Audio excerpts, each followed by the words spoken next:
नमस्कार, मैं हूं गीतिका पांडे और आप देख रहे हैं टुडे हरियाणा। हमारे प्यारे राज्य हरियाणा से जुड़ी हुई खबरों को देखने के लिए हमारे चैनल को जरूर सब्सक्राइब करें। साथ ही आप हरियाणा के किस जिले से चैनल देख रहे हैं, हमें कमेंट बॉक्स में कमेंट कर जरूर बताएं। खेल सुविधाएं बढ़ाने के साथ गरीबी दूर करने वाला होगा मनोहर बजट, सांसद और विधायकों से मांगे सुझाव। हरियाणा के वित्त मंत्री होने के नाते मुख्यमंत्री मनोहर लाल भाजपा सरकार के इस कार्यकाल का अंतिम बजट 23 फरवरी को पेश करेंगे। शुक्रवार को बजट पेश होने के बाद विधानसभा के बजट सत्र का एक सप्ताह तक अवसान रहेगा, जिसमें विधायकों की कमेटियां बजट पर चर्चा करते हुए राज्य सरकार को अपने सुझाव प्रेषित करेंगी। विधायकों की कमेटियों के सुझाव के आधार पर यदि प्रदेश सरकार को लगेगा तो राज्य के बजट में बदलाव किए जा सकते हैं। ये बदलाव योजनाओं तथा उनके क्रियान्वयन के संबंध में होंगे, लेकिन विधायकों के सुझाव पर बजट की राशि में किसी तरह का बदलाव नहीं होगा। इस बार के बजट में गरीब कल्याण की योजनाओं की भरमार होगी तथा गांव में खेल सुविधाएं बढ़ाने पर सरकार का ज्यादा फोकस रहेगा। प्रदेश के कई क्षेत्रों में बूंदाबांदी, कोहरा भी छाया रहा। आगे ऐसा रहेगा मौसम। हरियाणा के पानीपत में कोहरा छाया रहा। 12 बजे बूंदाबांदी शुरू हुई। बूंदाबांदी के बीच कोहरा भी छाया रहा। बादलों के कारण मौसम में गर्माहट रही। हालांकि धूप नहीं निकली, वहीं बूंदाबांदी ने बिजली निगम की परेशानी बढ़ा दी। हल्की बूंदाबांदी से शहर के कई बड़े फीडरों पर बिजली सप्लाई बाधित हुई। बिना बिजली के जनरेटरों का सहारा लेना पड़ा। शहर के 132 केवी पावर हाउस सेक्टर 29 पर कई घंटे बिजली बाधित रही। थोड़ी ही बूंदाबांदी से कई क्षेत्रों में बिजली बाधित रही। खुशखबरी, हरियाणा सरकार पुराने घरों की मरम्मत के लिए दे रही 80,000। रखी हैं ये शर्तें। हरियाणा अनुसूचित जाति एवं पिछड़ा वर्ग कल्याण विभाग द्वारा सभी बीपीएल परिवारों को डॉक्टर BR अम्बेडकर आवास नवीनीकरण योजना के तहत मकान मरम्मत के लिए 80,000 रुपये की आर्थिक मदद दी जा रही है। अभी तक ये लाभ केवल अनुसूचित जाति के बीपीएल परिवारों को ही दी जा रही थी, लेकिन पिछले वर्ष हरियाणा सरकार ने इस योजना में बदलाव करते हुए इसमें सभी बीपीएल परिवारों को शामिल करने का निर्णय लिया था। हरियाणा सरकार की नल जल मित्रा प्रोग्राम से कर्मचारी सीखेंगे पानी बचाने के गुर। इस दिन से कार्यशालाओं का आयोजन। जल ही जीवन है। पानी की बूंद बूंद बचाने के लिए ग्रामीण जल आपूर्ति कर्मचारी कार्यशालाओं में गुर सीखेंगे। प्रदेश सरकार की नल जल मित्रा प्रोग्राम के तहत प्रदेश भर के राजकीय औद्योगिक प्रशिक्षण संस्थाओं में ये कार्यशालाएं होंगी।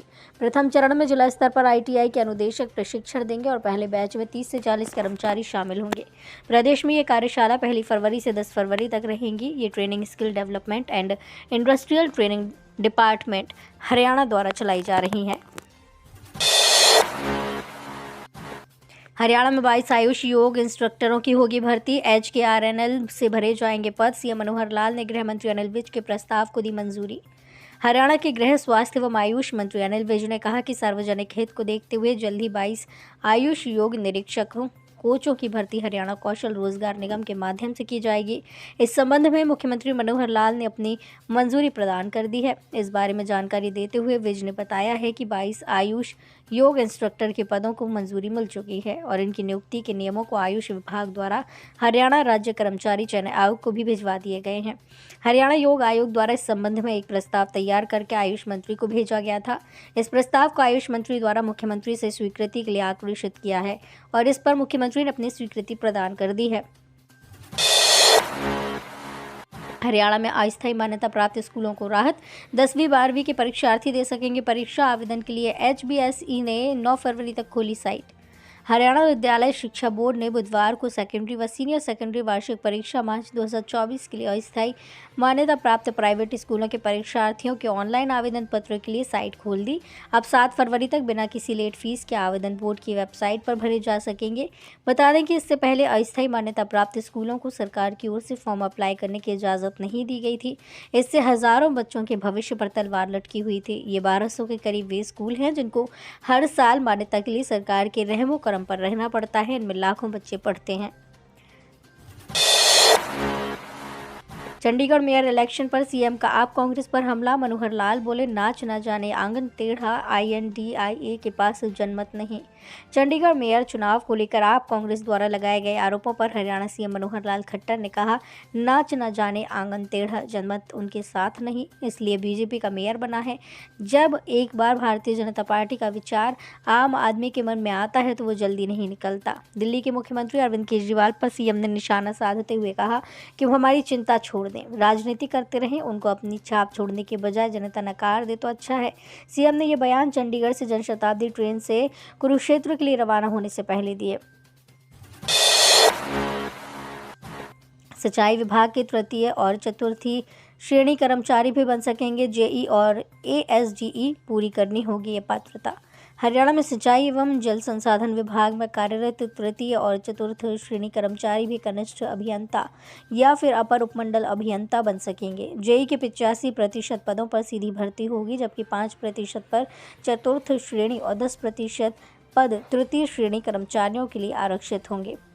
प्रदेश सरकार ने जेई और एएसजीई के नियमों में बदलाव किया है। सिंचाई विभाग में जेई के कुल 1341 पद हैं, जिनमें 1208 पद जेई सिविल, 93 जेई यांत्रिकी और 40 पद जेई विद्युत के हैं। तृतीय और चतुर्थ श्रेणी कर्मचारियों को पदोन्नति के लिए विभागीय परीक्षा देनी होगी। इस परीक्षा में केवल 54 वर्ष से कम आयु के कर्मचारी ही पात्र होंगे। अनुराग ढांडा बोले, हर साल बढ़ रही सरकारी स्कूल छोड़ने वाले बच्चों की तादाद, 28,000 बच्चों ने स्कूल से कटवाया नाम।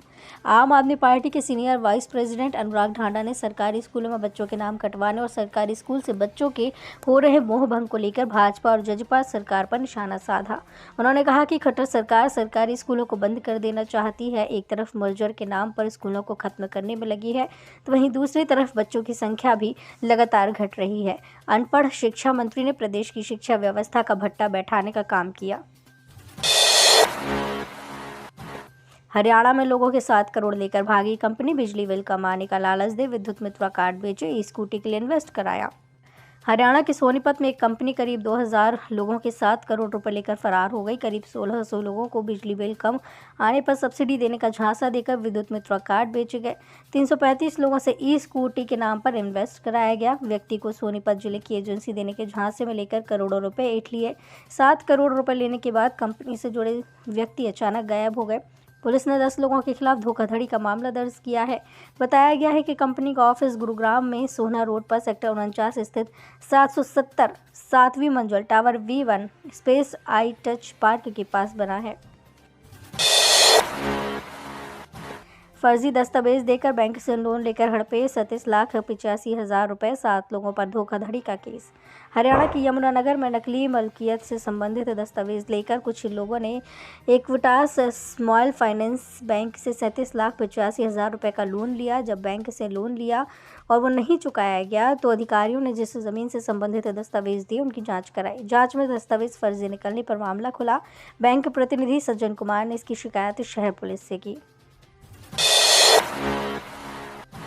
क्रिकेटर शेफाली वर्मा की T20 रैंकिंग सुधरी, विश्व में टॉप 16 महिला बल्लेबाजों में शुमार हुई, एक पायदान की बढ़ोतरी। रोहतक की रहने वाली भारतीय महिला क्रिकेट टीम के प्लेयर शेफाली वर्मा के बेहतर प्रदर्शन की बदौलत T20 रैंकिंग में सुधार आया है। अब शेफाली वर्मा T20 में विश्व के 16 महिला बल्लेबाजों में शामिल हो गई हैं। उनकी रैंकिंग में एक पायदान का सुधार व बढ़ोतरी हुई। पहले शेफाली वर्मा T20 क्रिकेट में महिला बल्लेबाजों में 17वें पायदान पर थी, वहीं अब उनकी रैंकिंग 16 हो गई है। शेफाली वर्मा बल्लेबाजी के साथ साथ गेंदबाजी में भी अपना हाथ आजमा रही हैं। ऑलराउंडर बल्लेबाजी की बदौलत कई बार टीम को जीत हासिल करवा चुकी हैं। तो ये थी हरियाणा राज्य से जुड़ी हुई आज की कुछ खास और अहम खबरें। इसी तरह की लेटेस्ट अपडेट देखने के लिए टुडे हरियाणा को जरूर सब्सक्राइब करें।